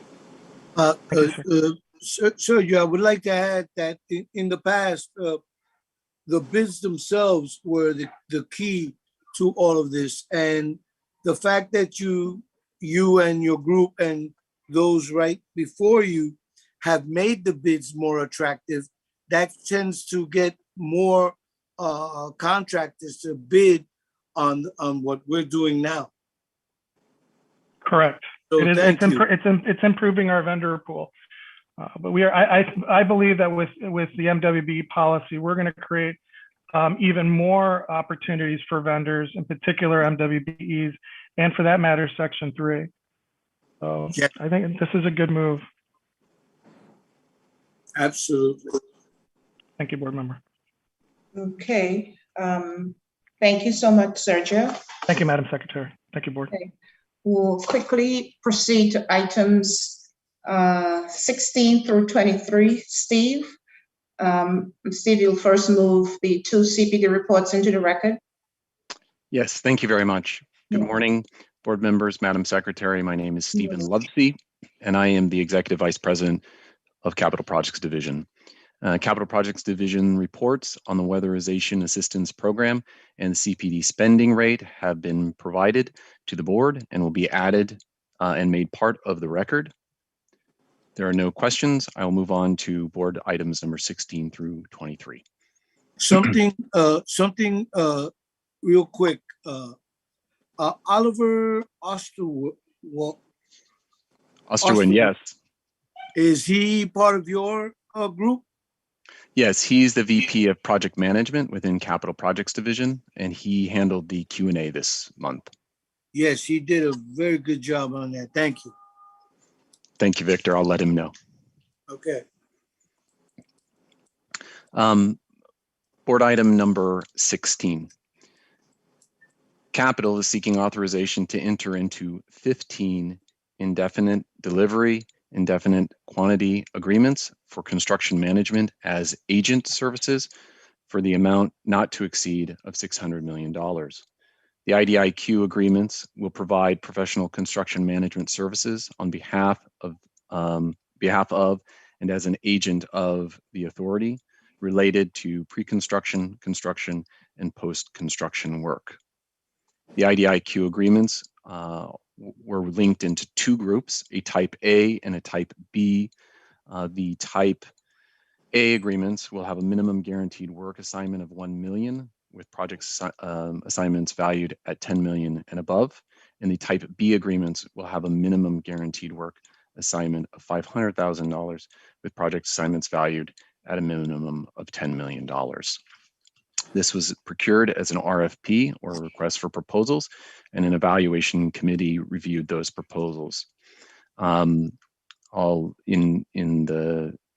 For time, I will just go through the 15 firms: AECOM USA Inc., the McKinsack Group Inc., JMT of New York Inc., YT Lin International Engineering and Architectural PC, Gannett Fleming Engineers and Architects PC, Lero Program and Construction Management PEPC, J. Sapiro and Associates Inc., STV Construction Inc., Hill International Inc., Aptum Engineering New York PC, TDX Construction Corporation, Elite Construction Company of New York LLC, CHA Consulting Inc., Epic Management of New York LLC, Attain Engineers, Architects, and Land Surveyors. Each of the IDIQs have a 2-year term with a 3 one-year renewal options. And each firm has submitted a Section 3 hiring plan, which will be part of the task orders associated to each IDIQ. Vendor name checks for all 15 firms were requested on May 24th, 2021, yet are still pending. There will not be an award to a firm until the VNC is issued and vetted by our Vendor Integrity and Supplier Diversity Department and finds no issue to preclude the award. CPD is requesting the authorization to enter into the 15 IDIQ agreements with the 15 firms. If there are no further questions, I will move. Oh, excuse me. I have one. So you have 15 as opposed to 1. Is it because the project that they're about to take that massive that we needed 15 different firms to get this work done? Or was this done in particular to their expertise? Thank you for that question, Victor. So this is an IDIQ, or an on-call. We have access to these 15 vendors who it is based on all of capital projects' $4 billion estimate. And so they won't be working on one particular project. We'll be doing task orders and having them doing multiple projects. The type A and type B was an initiation that we did a number of years ago, which worked well in the last IDIQ. And this allowed for smaller firms who had not participated with NYCHA to kind of come in and do the smaller type of projects. It also helped us with our MWBE, because usually a lot of these smaller firms that are starting up are MWBEs. But it gives us a breadth of kind of a pool of larger, a number of firms to work from. Okay, thank you. Steve, it's Greg. Before you go, Victor, I think one of the things that I found about this particular resolution is this is sort of a preview of our future. If we're successful in bringing the kind of capital we need, we would have, I hope at some point, work like this around comprehensive modernization, either with NYCHA or potentially with the Public Housing Trust on their side, using NYCHA staff to support this kind of thing. But the kind of scale, the $4 billion number, is if we're successful, we'll be doing something like this for the next few years on a regular basis, where we're bringing the capital into the units as quickly and as efficiently as we can. So in other words, to use a naval vernacular, all hands on deck. All hands on deck, yes. That's a very good way to put it. And I know Steve and I have talked about this because we've wanted to make sure that if we get the capital at scale, that we're in the marketplace with plenty of vendors to help us design the stuff. Okay. And you know, if we get the trust next year, we can work with the trust to access these contracts. So this all could be very beneficial. Let's think positive, not if, when. Yes. Thank you. Okay. Thank you both. If there are no further questions, I'll move on to board items number 17 and 18. Capital Projects seeks authorization to ratify 2 change orders to the contract with Novelist Tile Inc., DBA Novelist Contracting, for the restoration associated to the Recovery and Resiliency Program at Astoria Houses. The total amount would be $205,912.77. These are 2 change orders. So change order number 34, or board item number 17, is associated to buildings number 11, 17, 18, and 21, where we were required, there was a lack of structure in the vertical joint, and we required hardboard to complete that installation. There was also associated to, that was associated to the water stopping, but we also had associated to those buildings a fire variance stair and ladder pads that were required at buildings 10 and 12 to satisfy a Fire Department of New York rooftop access requirement. Part of that change order also was the master rigging associated to the work that we were doing there. We negotiated the cost of that change order down to $142,787.41. Change order number 35, or board item number 18, was associated to a Con Edison Company of New York, Inc., converted the neighborhood from a low pressure gas service to a high pressure gas service. Revisions were required on our gas meter rigging and service piping materials to support the new service.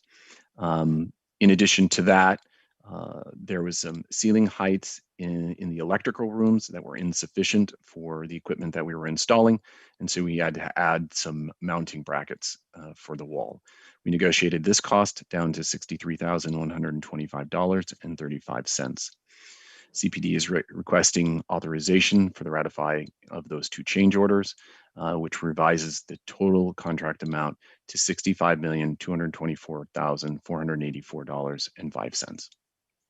Those will be funded through the FEMA program. If there are no questions, I'll move on to board item number 19. Capital Projects seeks authorization to ratify a funding increase to an indefinite delivery, indefinite quantity IDIQ contract with DDS Mechanical Plumbing and Heating Corporation. This is for gas piping replacement at Reese 2 and Vladeck houses in the amount of $7,800,000. The justification for this funding increase is based on the new local law 152 inspections that were performed at Reese 2 and Vladeck. Gas supply systems needed to be done, and the work commenced from May 17th, 2021 to May 16th, 2022. Capital estimated that $7.7 million would be required for that additional work. This changes the revised amount to $17,073,039.91.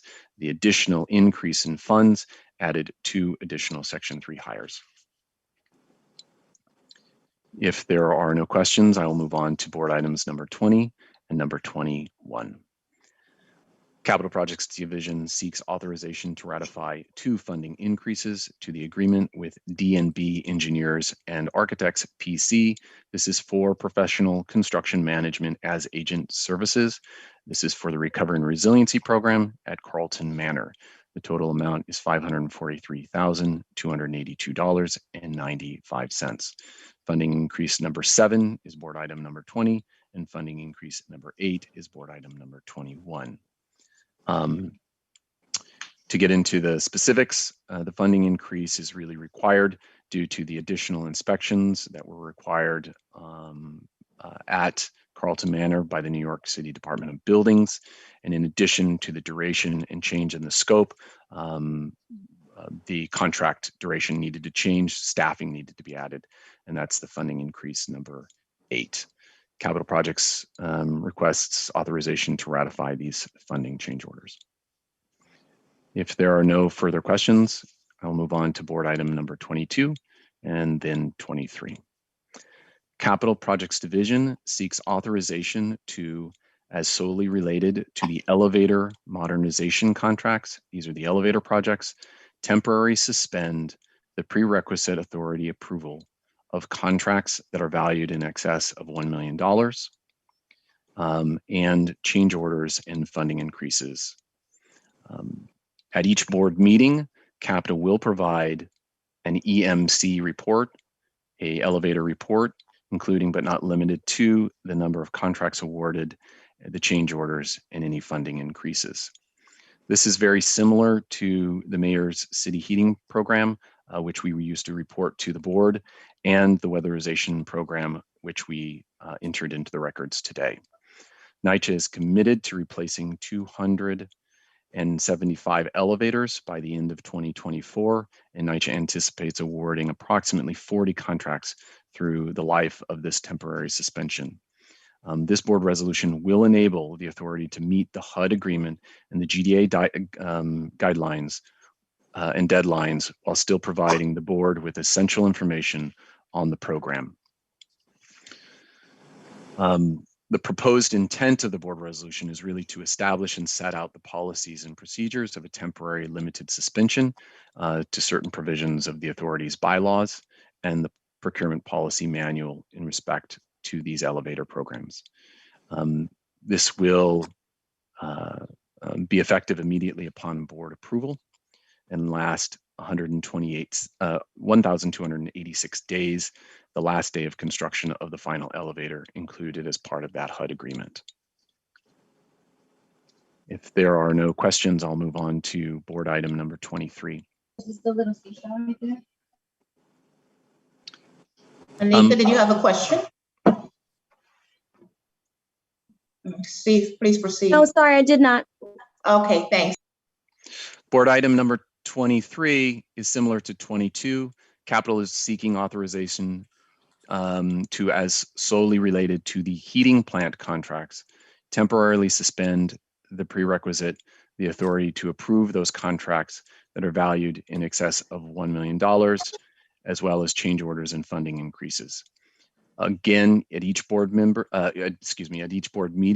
we will provide a report, including but not limited to the number of contracts awarded, the change orders and funding increases entered into subsequent to the prior meetings. This is part of the New York State Phase 2A and 2B heating replacement program that consists of 10 heating plant replacement projects and 4 above grade heating plant facilities, all to receive new boilers and heating equipment at various developments throughout New York City. Again, this temporary suspension, this board resolution will enable the authority to meet the project deadlines while still providing the board with essential information on the program. The purpose and intent of the board resolution is to establish and set out the policies and procedures of a temporary limited suspension to certain provisions of the authority's bylaws, the PPM, and respect to the these HPCs, the heating plants. Again, this temporary suspension will be effective immediately upon the board approval and will remain in effect for 730 days unless further extended or otherwise modified by subsequent board approvals. Hey, Steve, it's Greg. Could I ask that if all this is adopted, that we get some report formats to the board members between now and the next meeting so that we'd have a chance to take a look at how you're going to provide the information. And, we have the specific goals, obviously, but I just wanted to make sure that all the board members are familiar with the reporting format, have a chance to look at it and ask questions around it, so that when you're providing it each month, we've got a readable, accessible document that folks are comfortable with. Thank you. Of course. And this is, we have done this in the past. We did this with the City Plus or the Mayor's Heating Plant Program. Right. And as well as the weatherization program, which I entered into the board. It would, right now, that is the standard board format. We obviously can make changes to that. It gives a background of the program. It gives the monthly status updates. It gives all of the projects, the contract amounts, date of awards, and then it identifies any change orders entered in since the last report, as well as any changes to schedule. No, No, I just wanted to make sure that we're also, since these are specifically called out for compliance in the HUD agreement, that we somehow capture how we're getting to that as well. Maybe that's already there, but I just want to make sure we're, as the board, we're able to see, oh, we're on elevator number 100 or 150 or whatever it is against what we've committed to do in the HUD agreement. So thanks. This is Paula. This might be a good thing for the committee to look at, the operations committee. Oh, yeah. Once we establish it, sure. Yeah. Greg, I think that's a great point. What we will do is there is a dashboard that we use with the monitor that identifies the requirements of the elevators and the heating plants. And we can attach that to these reports, and those give a day-to-day where those projects are, as well as where we're hitting our goals and meeting our goals. Okay, thanks, Steve. Thank you very much. Thank you, Steve. We will now proceed to items 24 through 27. Eva?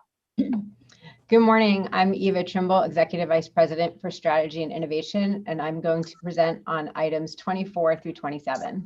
These resolutions seek authorization to approve the chair's appointment of members to the following committees recently established at the April 28th, 2021 board meeting: Audit and Finance Committee, Resident and Community Affairs Committee, Operations, Compliance and Capital Committee, and the Governance Committee.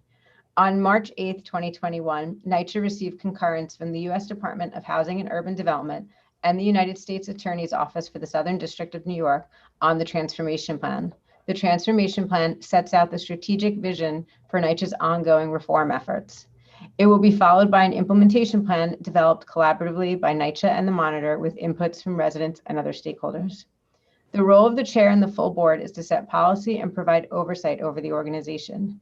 In order to facilitate that function, NYCHA's bylaws were amended and committee charters for the aforementioned committees were adopted at the April 28th, 2021 board meeting. As we proceed with the operationalizing of these committees, authorization is now being requested to approve the chair's appointment of members to the respective committees as follows: Audit and Finance Committee, Matt Gawalb and Victor A. Gonzalez. Resident and Community Affairs Committee, Joseph Adams, Paula Gavin, Victor A. Gonzalez, and Jacqueline Young. Operations, Compliance, and Capital Committee, Joseph Adams, Paula Gavin, and Jacqueline Young. And for the Governance Committee, Matt Gawalb and Victor A. Gonzalez. Consistent with the respective charters, NYCHA's chair may annually appoint the members who will serve on the committees with the approval of the majority of the board. Beginning in January 2022, the board will vote to authorize the chair's committee appointments with annual terms based on the calendar year, January through December.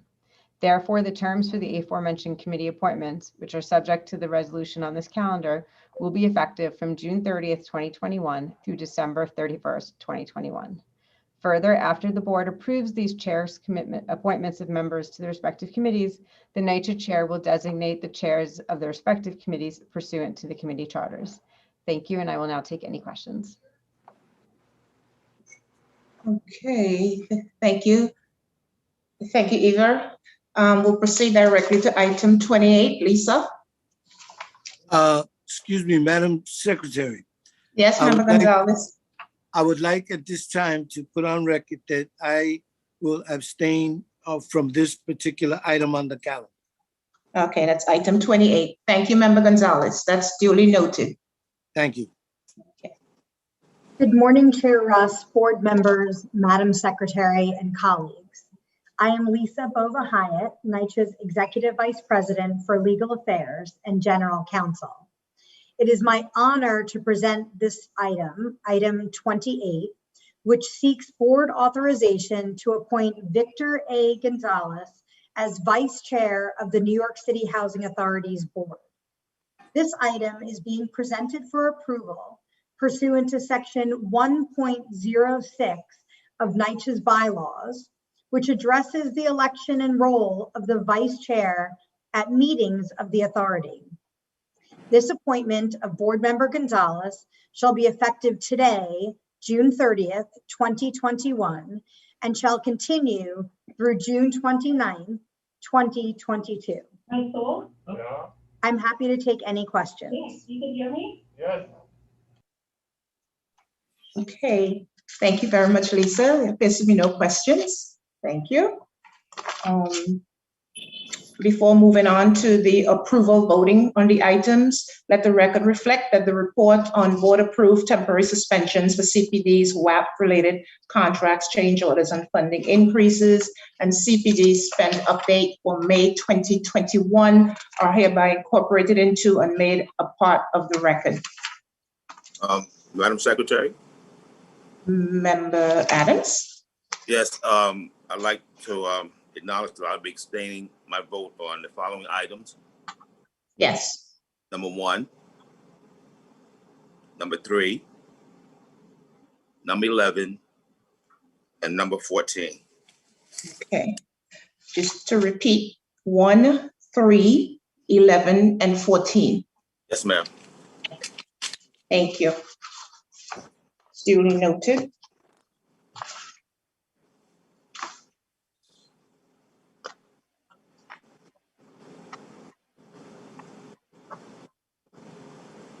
Chair, 28 items were presented for board approval. May I have a motion to approve the 28 items with notations on the record that Member Adams has abstained from items 1, 3, 11, and 14, and that Member Gonzalez has abstained from item 28. Motion, Board Member Young. Thank you. Seconded by? Gavin. Thank you. All in favor? Aye. Aye. Aye. None opposed. Thank you so much. Chair, would you like to take this opportunity to announce your appointment of committee chairs relative to items 24 through 27, or will you be deferring that? No, I thank you very much. I do want to indicate who the chairs of the board committees are.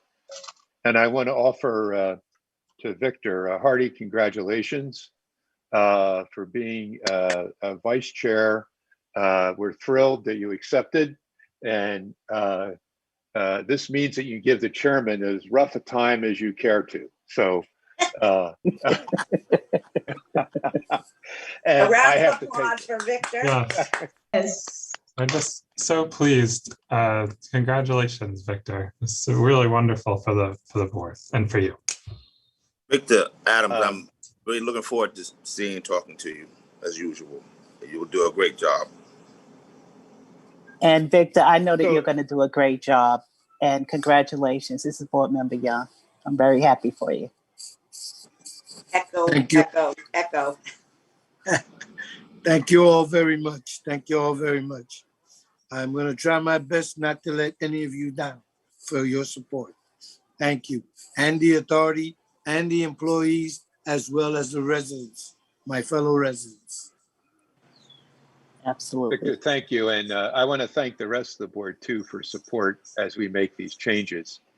Let me indicate the committee chairs for the record. Audit and Finance will be chaired by Victor. Governance will be chaired by Matt. Operations, Compliance, and Capital will be chaired by Paula. And Resident and Community Affairs will be chaired by Jacqueline. So we'll get that out in a formal way. And I look forward to the committee functions and working with all of you in the committee structure, and really appreciate the contribution you're making as individuals, residents, and just good folk who are interested in trying to make a change here. So thanks very much. Okay. Thank you, Chair, and Victor, congratulations again. Being that all matters before the board today have been addressed, may I have a motion to adjourn this meeting? So moved, Paula. Motion. Thank you, Paula. Seconded by? Victor. Gonzalez. Thank you. All in favor? Aye. Aye. None opposed. Thank you so much. The recorded end time for this meeting is exactly 12 noon. Thank you all. The next NYCHA board meeting is scheduled for Wednesday, July 28, 2021 at 10 a.m. Please continue to stay safe. Have a great day. Excuse me, is that? Thank you all again. Is that in person in July? We don't know